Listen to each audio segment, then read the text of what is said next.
Welcome to the Female Founder Friday podcast, a collection of inspiring conversations with the most interesting female entrepreneurs and small business owners. I'm your host, Lindsay White, and together with my incredible guests, we'll explore the struggles of being a female entrepreneur, the most important lessons, and the future of women leaders in business. And I'm passionate about helping female entrepreneurs become the calm, confident leader their team and their business need. That's why I've recently launched my 6-week mental fitness bootcamp. This amazing program will help you tackle your inner critic, tame your saboteurs, tap into your sage inner voice, and increase your positive intelligence.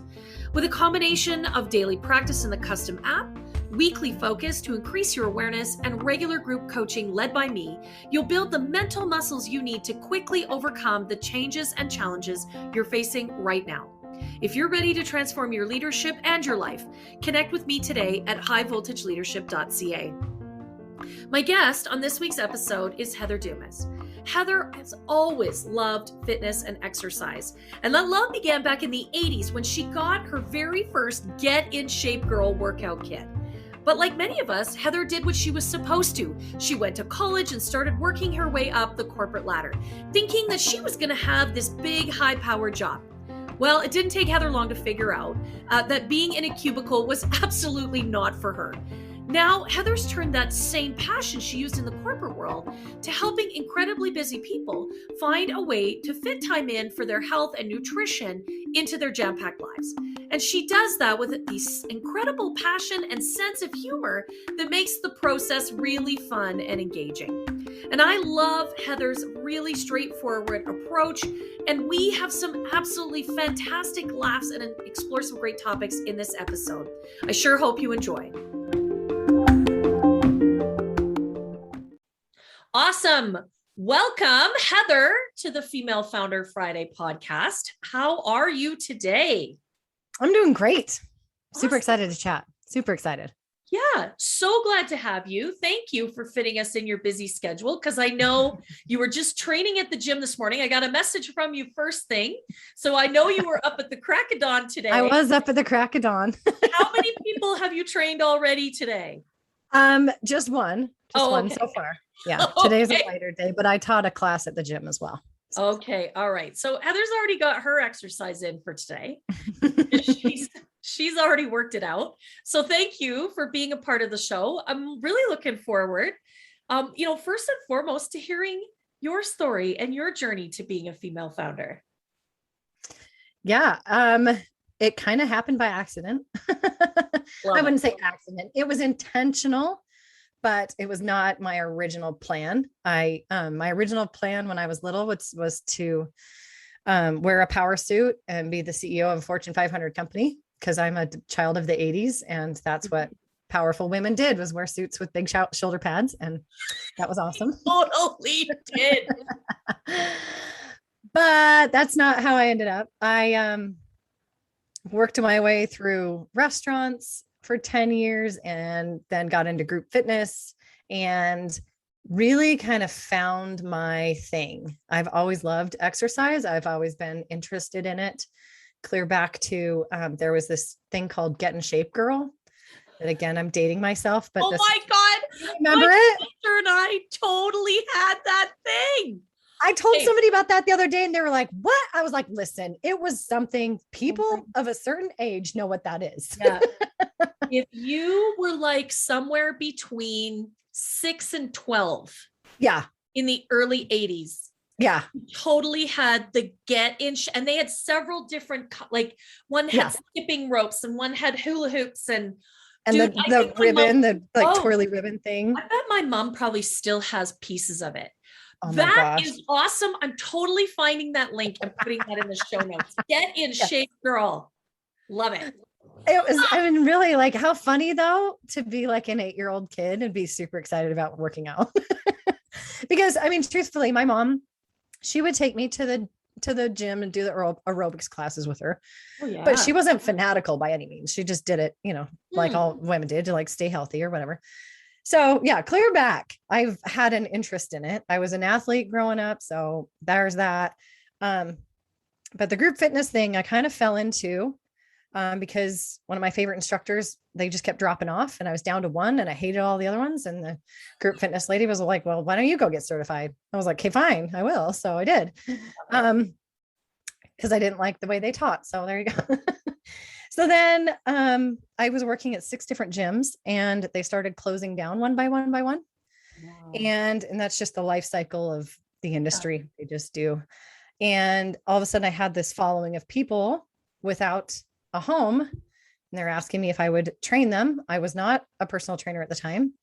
So I was like, well, guess I'll go get that certification. So I went and got certified to be a personal trainer and did a nutrition certification right on top of that, because I've known forever that it's way more about what you put in your face, not what you do with your body. Yeah. So I did that and I just started helping my friends. It wasn't intended to be a business. But over the last 4.5 years, I have evolved it to the point where I'm loving coaching. I would like to grow it into a massive international movement because I'm so passionate about people being healthy and understanding their bodies, not necessarily to have a 6-pack, but so that they can, for example, fight off COVID. Yeah. I love it because there is something to being, and difference, the word healthy, right? Which encompasses so many things. And I hear you saying it's not about the 6-pack. Being healthy is so much more than that. And I love that as a movement, as a purpose. Heather. Yeah, it's this past 1.5 years has been interesting. I just heard another earth-shattering study that they learned that if you exercise and eat well, you can fight off COVID. I was like, duh. Like, they have to do another study for this. There is no doubt that if you are in better physical shape, COVID being so present for us right now, and you're going to fare better. I think that's just but through all of it, you're going to live longer. You're going to have more joy in your life. And I also just learned that 75% of cancers are lifestyle related. Yeah, that doesn't surprise me. 75%.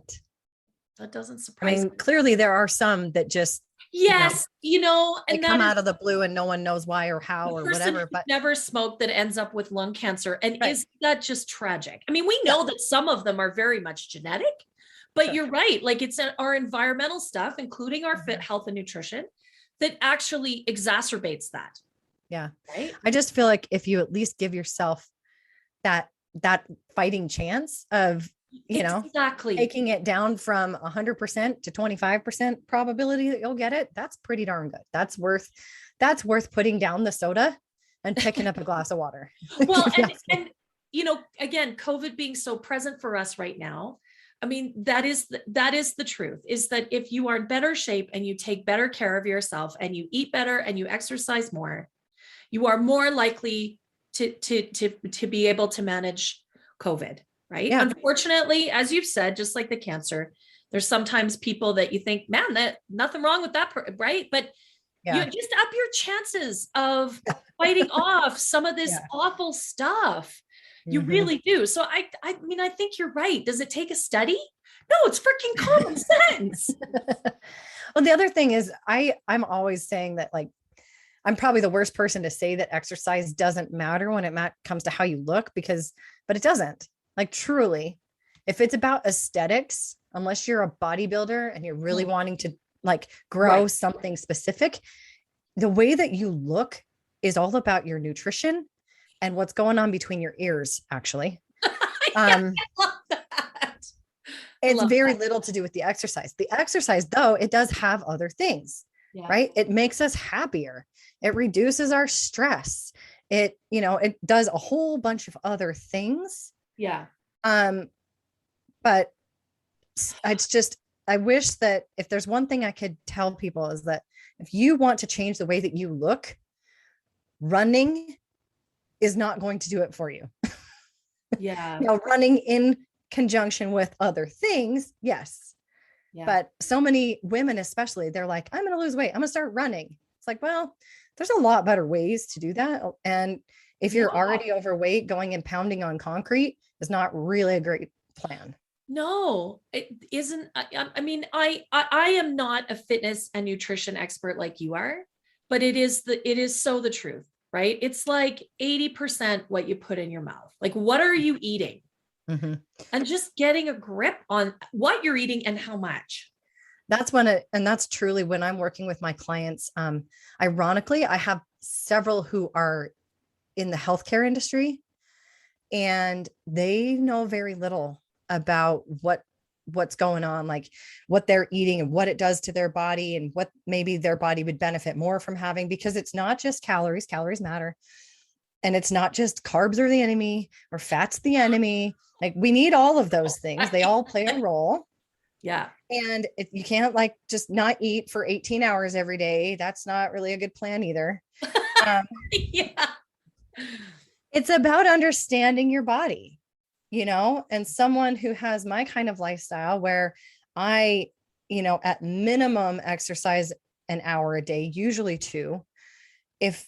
If I'm doing that much exercise, I need to fuel my body differently than someone who maybe goes for a walk at lunchtime. And that's the extent of their, and they sit at a desk and work all day. Yeah. We have different needs. Our bodies have different needs. And if you don't understand what those things do when you eat them, what happens when you exercise, and you kind of can't put it all together, we end up grabbing at headlines and following headlines. Yeah. And they work for a minute because you're changing something. Yeah. And your body's like, what's happening here? But then your body, because it loves things to be copacetic, it settles back in that homeostasis. And it's like, okay, now I understand we function on 1,500 calories instead of 2,000. And your body gets real comfortable there. Yeah. So that's when we start chasing that roller coaster. Totally. So, okay, I want to ask you, and this is a little off script. A lot of the people that listen to this show, of course, are female founders, women, business owners, right? Busy ladies. I mean, they're like you and me. They are, head down in the grind. What is the best way to fuel yourself if you are like I am some days chained to your desk, chained to your computer? Yeah. What advice would you give, Heather? I would say you need to have a carb appropriate diet, meaning if you're not, carbs are fast energy, right? Yeah. They are the kindling on the fire. If you are going to sit at your desk for the next 3 hours, you don't need a lot of fast energy. You need something that's more slow burning, that's going to take a little longer to break down and digest and become energy. Carbs are the fastest. Protein is the next. Fat is your big log on the fire. So if you're going to get up and sit at your desk all day and you're not going to exercise until after, because you're going to exercise because you have to, because I said you're going to do something. Yes. Heather said. You may choose when, but you will do something. Cross your heart. Yes, you will. Yes. So if you're not going to do that exercise until after work, you're going to want to save that quick burning energy until later in the day so that you have it easily accessible when you go to exercise. So you're going to want to have something that's higher in protein and higher in fat for breakfast. If, like me, I do my workout first thing. So I try to have something that's higher in fat and carbs first thing, because I need the carbs right away and then the fat comes later. So I'll have my higher carb stuff right before my workout. And then throughout the day, it's more protein and fat because I'm not moving so much. You know what, Heather, that makes so much sense. That's really simple advice, but really profound. So thank you. Cause that's not, I put you on the spot there a little bit, but I love that. And I think that's something really valuable that everyone that listens to this show can think about. It's about understanding your body. It totally is. You gotta just know, and your lifestyle. Yeah. And paying attention, right? With room to be a cheater. Like, I love chocolate. Life isn't worth living if you can't have chocolate. So, you got to find space for that too. Absolutely. But I have chocolate every day. Yeah, exactly. Right. So anyway, so I love it. I love that advice. Thank you for that. Yes. I want to know, you've had an interesting journey. Where have you made mistakes along the way? What does that look like? Oh, so very many. I've wasted a shit ton of money. I'll tell you that, because of taking the advice of others over listening to my intuition. I started out pretty well, like pretty successful right off the bat, had a really good first year. And then I started looking into coaching and all this kind of thing. And I'm a firm believer that you should always have a coach going at some, like for some reason, sometimes two. Right now I have a business/life coach. So she takes up two roles. But at one point I had a life coach and a business coach that were two separate people, because I feel like you can't see the forest for the trees. Like when you're in it, it's very hard to have that perspective to see what's going on. You need someone to stand back and go, here's the mirror. Here's what I see what's going on. You know, I mean, I find myself giving the same advice my coach gives me. Yeah. I'm like, why didn't I just tell myself that? And it's because I didn't recognize that that was the situation. So I went in search of coaches, and there are 5 bazillion. Yes. And I took the advice of a friend who it did not end up working out well. And she was like, yeah, I'm sorry, that didn't work out like we wanted. So we're still friends, but I worked with this person for at least 9 months. And she was all about, you got to have 15 offers and funnels and all of these things. And it felt very disingenuous to me. I'm a very transparent, very honest, very direct person. And it felt sneaky. And I don't want to suck you in with this offer and then upsell you to that offer, because remember, my background is restaurants. I know how to upsell you. Yeah. I know how to upsell like the best of them. Yeah. And I'm not trying to upsell you. I want you to do what you feel you need to do. And so I spent thousands of dollars on her. I created a ridiculous amount of courses and content and all of these things, all during COVID, because I was already coaching online. So I moved online in 2019. So I was already in that space. And so I was like, oh, I'll just make it even better and I'll create all these extra things.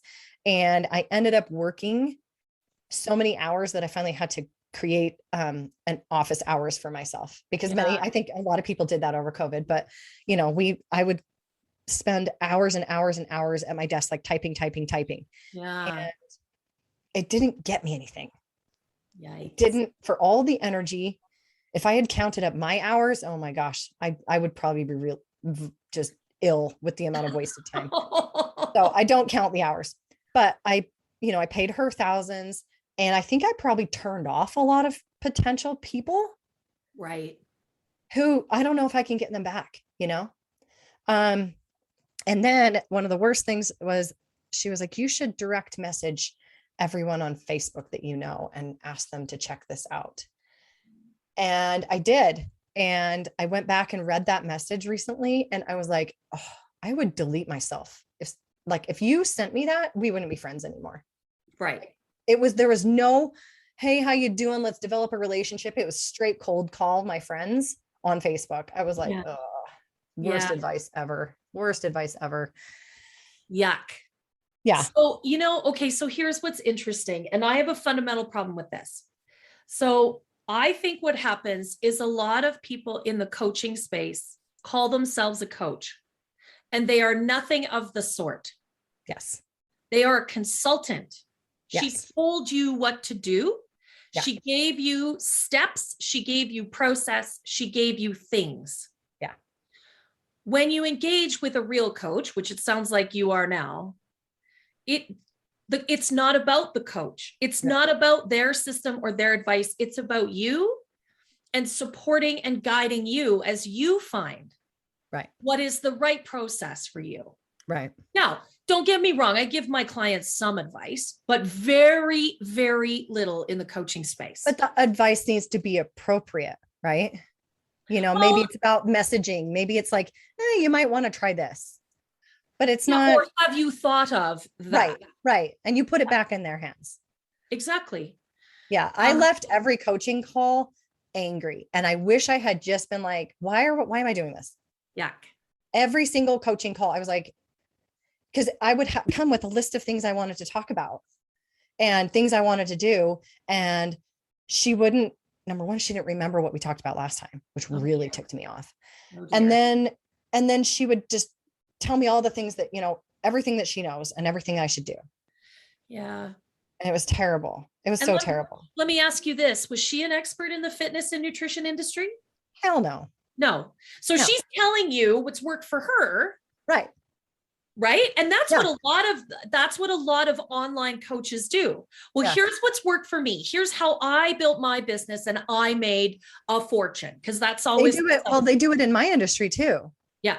Some of the very most popular and successful ones are the ones that can show you they've lost 100 pounds. Right. And then they tell you to do what they did to lose 100 pounds. And then maybe it works, maybe it doesn't. Well, right. And that it's all smoke and mirrors, isn't it? Yeah. Yeah. Well, Heather, let me say on behalf of all real coaches, that we absolutely hate that, because it gives the rest of us who are actually real coaches who guide our clients to finding the solutions that are right for them, a really bad name. Well, thank you. I did find a good one afterward. I'm so glad. And that's where I created the program that I currently have. I scrapped all that stuff. Oh, isn't that a shame? And went to what feels good for me. Yeah. And I've had the best year of my business. So bingo. Because it's you and it's authentic and people are attracted to that. And that is beautiful, Heather. Yep. I have no funnels. Nothing. I have a free cookbook if you'd like it. That's the course. I love it. We'll put a link to Heather's free cookbook. But honestly, that came out of just because people kept asking me, like, my recipe for my protein balls and whatever. And so I was like, here, let's give it to you. Love it. I love it. I love it. But you know what? What an expensive and hard-earned lesson. Ugh. And for those of you that are listening, pay very careful attention. Yes. You need to be That's your coach. Yeah. And you know what? Understand what coaching is. Do some research. Yeah. What is coaching? Because I think that is ill-defined for many people. And coaching is not directive. It is not telling you what to do. It is not, here's my 12 steps. It is about helping and supporting and guiding you in finding the right solutions, the right answers, the right revelations for you. So beautiful. Thank you. I mean, that's a hard lesson, Heather, but thank you for sharing that, because man, that's really important to me in the message that I try and spread. Mm-hmm. Yeah. Wow. Yeah. Wow. So now you have a great coach. Yes. You had your best year ever. Yep. What's next? Next is to continue the momentum and eventually turn it into a group coaching out of my one-on-one. Wonderful. I love my one-on-one. But I have clones. All my clients are clones of one another. I mean, everybody has their journey. Yeah. But I literally had the same conversation 3 times in one day a few weeks ago. And I was like, this is why I need to do group coaching, because we're all fighting the same battle and we feel like we're doing it all by ourselves. Yeah. And if we knew that we have 4 other women next to us that are doing the exact same thing, they're fighting the same battles, but they look different. Like my monster is purple and yours is green. They're still the same monster. Yeah. They're just different colors. Right. Yeah. And so many of my clients, they have the same exact battles. They're, frustrated with themselves. They wake up in the morning and they're like, ugh, why did I do this to myself? Yeah. And then their phone starts going and any thought of them is gone for the day, because now they are mom, wife, partner, business owner, boss, employee, whatever, and soccer mom and Girl Scout leader and whatever else. Right. Yeah. And so then 9 o'clock at night comes and they're dead ass tired.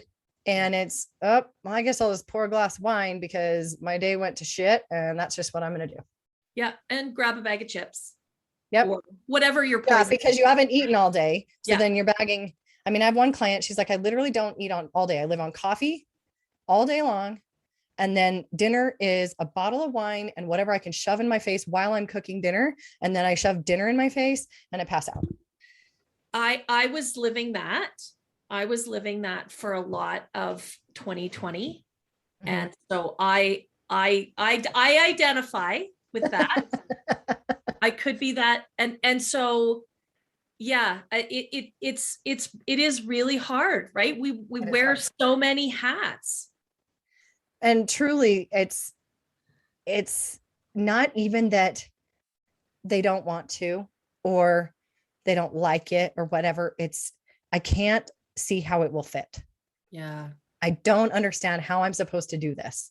Yeah. And that's why my program is, or my tagline is self-care without sacrifice, because I don't want you to think that you have to sacrifice. You do not have to sacrifice sleep. You do not have to sacrifice time with your family. You do not have to sacrifice success in your career. What you have to do is understand how to make the pieces all fit in the puzzle. Yeah. And that's truly my gift, if you will, is I've found that I'm very good at finding those pockets, and I've got a lot of tools and systems for my clients to use to make things simple and we're taking things off the plate as opposed to adding yet another, because your plate's already overflowing. You can't juggle another ball. There's literally no way. So we take a ball out, or two or three. I love it. I love it. You're totally speaking to my heart, because I talk a lot about work and life blend, because I think work-life balance is total bullshit. And I think it leaves no room for us to find space for ourselves. It's when we can put down a couple balls, or if one of them drops, it's okay. Let it drop. Right? Yeah. Let it drop. But we can blend our work and our life together in a way that's meaningful and powerful and fulfilling and joyful. And that doesn't mean that something has to be necessarily sacrificed. I love that. I really love that. No wonder we get along so well, Heather, because that's exactly I sort of talk about it from a different angle, but it's the same idea. Sure. And I think it's something that women, whether they own their own business or they work in a corporate environment, or you know what, they're just a busy mom. Yeah. Right? Like I know so many women that have chosen to stay at home, and I think they're even harder on themselves, because I'm here at the house all day and I still can't find time to exercise and eat right. Like, right. I think they even beat themselves up a little bit more, right? Yeah. Well, we're all cut from the same cloth, the women that are like that. We are all perfectionists. We're all high achievers. At some point, we were told that our worth is completely dependent on our productivity level. Yeah, right. But we are not in a factory producing widgets. Like, we don't have to produce a certain amount of widgets to be successful in a day. Yeah. We can just be happy being the very best of whatever we're doing at the time. Yeah. So I love that. It's something that we need to give more permission and stop rewarding. I get so irritated with when you ask people how they're doing. Oh, I'm just so busy. That's not a badge of honor. Like this is not a competition to see who can run themselves into the ground faster. Totally. Yes. It's not a competition. 100% with you on that. That should be harshly discouraged, in fact. Like when someone says that to me, I'm like, oh, that sucks. I'm sorry. Because I don't think busy is good. I think, technically I'm busy. I mean, I had someone looked at my calendar or something. I pulled it up and they could see all the stuff on it. And they were like, whoa, yeah, how do you do that? Like, well, I spend an hour and a half meditating and drinking my coffee every day. I exercise for an hour to an hour and a half, sometimes 2 if I feel like it. I sleep 7 minimum hours a night. Yeah. And they're like, how do you do all that? And that, I'm like, planning, friends, planning and being very organized. You're absolutely right. And I also think, Heather, what you have clearly is a real focus on what you value. right? And I think for so many women that I encounter, and I'm sure you do too, they don't really know, or it's very out of alignment, what is of value to them, right? So like, that's what's really at stake. And then when you are really clear on what you value and how you want that to be present in your life, how you want that to show up, then you can adjust your behavior and ultimately your schedule, right, to have more of that. You value fitness and health. So you have created a schedule that there is absolutely no negotiation that Heather gets to work out every day. Yeah. Right. So I think that's what's really missing for a lot of women, is that they're not clear on what they value. Or they are afraid to draw boundaries. Because I had somebody ask me to do something and I said, I'm sorry, I'm not available on those days ever. That day of the week is I'm not ever available. And I think we feel like, oh, I'm going to miss out, or they're going to, the FOMO, or they're going to, right. Yeah. Or they won't like me, or they don't want to do business with me if I'm not available 24/7. You know, I had a client a while back who did promotional stuff like logoed hats and whatever. And this client was like, I can't have lunch. I don't have time for lunch. I never have time for lunch. I can't have lunch. I'm like, hey, you're not a heart surgeon. No one is going to die. No one's going to die. Like, if you're literally holding someone's life in your hands, you don't have time for lunch. But if you're just ordering shirts and hats, you have time for lunch. I was like, put that phone on do not disturb, close your windows on your computer, and eat your freaking lunch.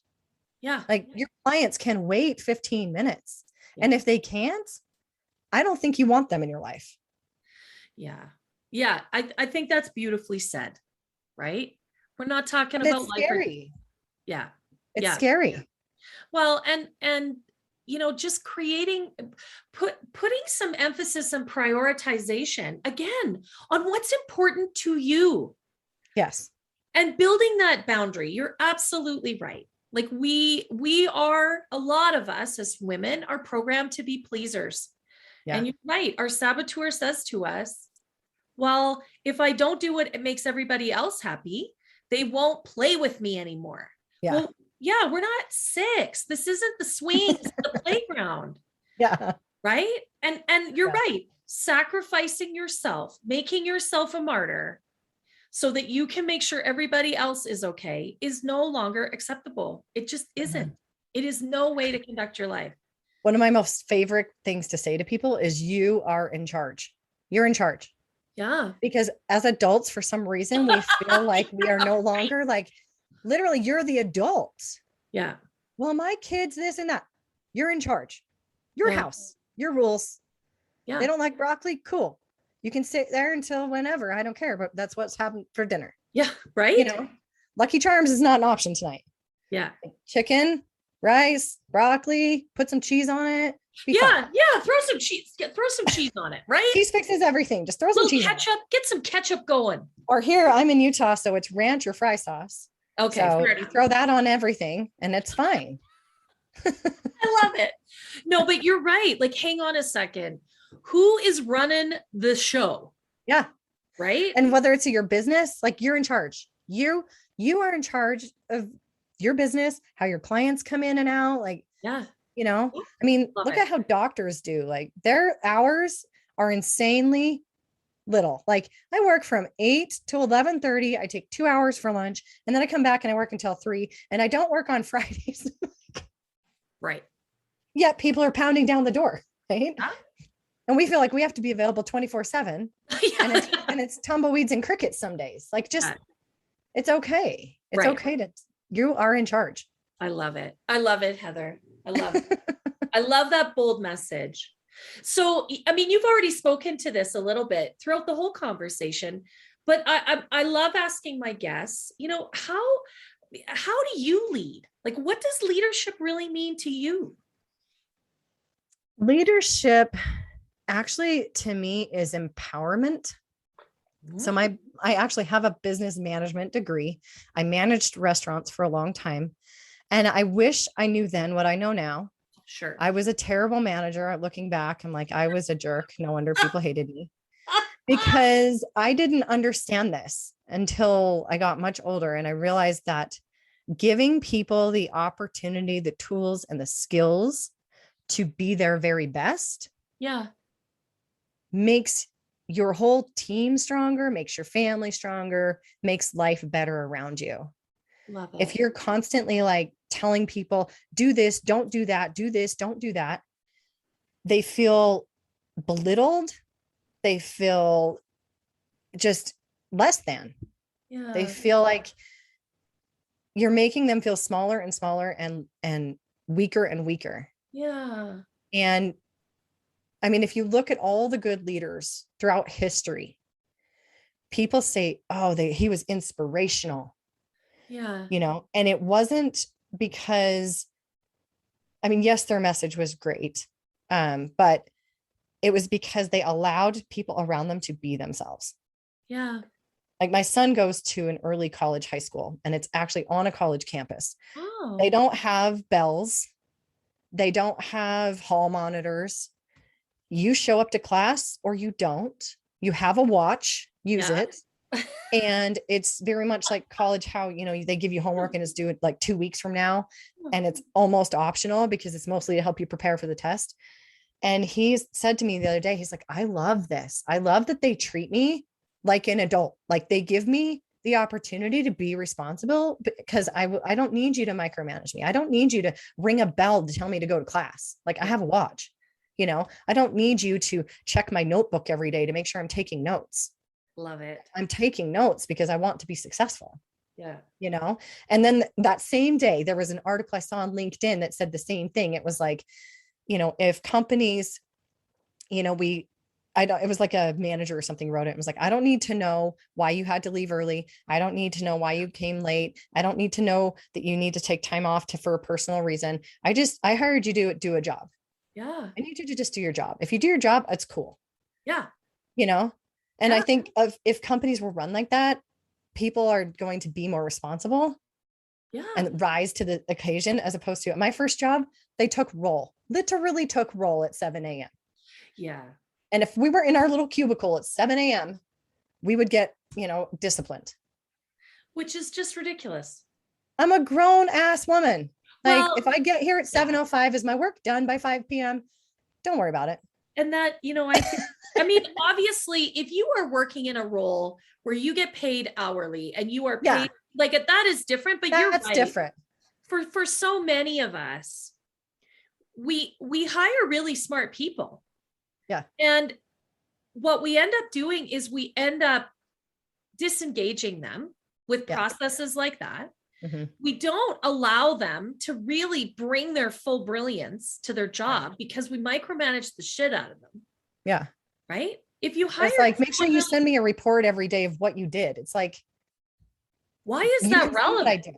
Why? Yeah. Why do I need to do well, that? And my argument would be, as the leader or the manager or the business owner, no, you need to be talking on a regular basis to your employee. Yeah. What are you doing? What trouble, what issues are you encountering? And how can I help you? Yeah. How's that project coming? Do you need more resources? Yeah. Yeah. Like what? And so not a report of what you did. It's not a checklist. Like this is, to your point, this is part of the problem. You're measuring how many tasks someone can get done in a day. Not, did they add value? Did they do them well? Did they come up with a new innovation? Yeah. That's actually the stuff you want to measure, not how many things did you get off the checklist. Right. You're measuring the wrong stuff. Measuring the wrong stuff. Exactly. Measuring the wrong stuff. So I really love that message of leadership is about empowering others, because I think that's just like you nailed it, right? And even in our families, you know, kids like discipline, they like structure. Yeah. But if you give them the opportunity, like, for example, if you say, okay, I want you to cook dinner tonight. You choose the recipe. I'll help you with the ingredients. I'll support you, but you do it. How much more likely are they going to be to do that than if you're like, okay, Tuesday night, Susie, you have to cook dinner. Wednesday night, Joey, you have to cook dinner. Here's the recipe you're going to make, and it needs to be done by 6 o'clock. Yeah. They don't want to do that. It feels like a chore. But if you say, hey, I'd like you to choose. Yeah. Oh, I'm in charge. Yeah. I'm in charge and I feel empowered and I'm excited about it. Or, we need to clean up your room. Would you like to start here or here? Yeah.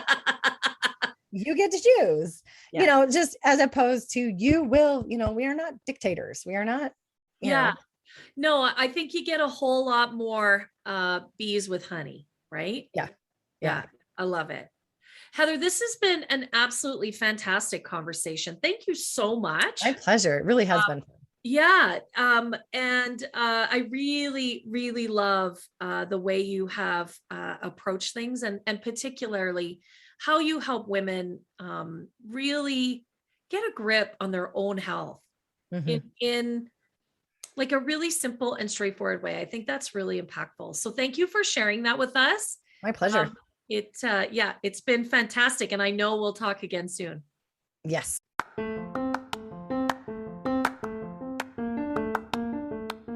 To everyone tuning in today, thanks for listening to the Female Founder Friday podcast. I really love Heather's belief that leadership is empowering others to be the best that they can be every day. And you can find out more about Heather by following her on Instagram at HD Transformations with an S. And of course, you can find me on Instagram at High Volt Leadership. The Female Founder Friday podcast has a goal to impact 1,000 listeners. And it would mean the world to me if you left the episode a 5-star review and shared it with all of your friends. Let's engage 1,000 female entrepreneurs and really amplify the message.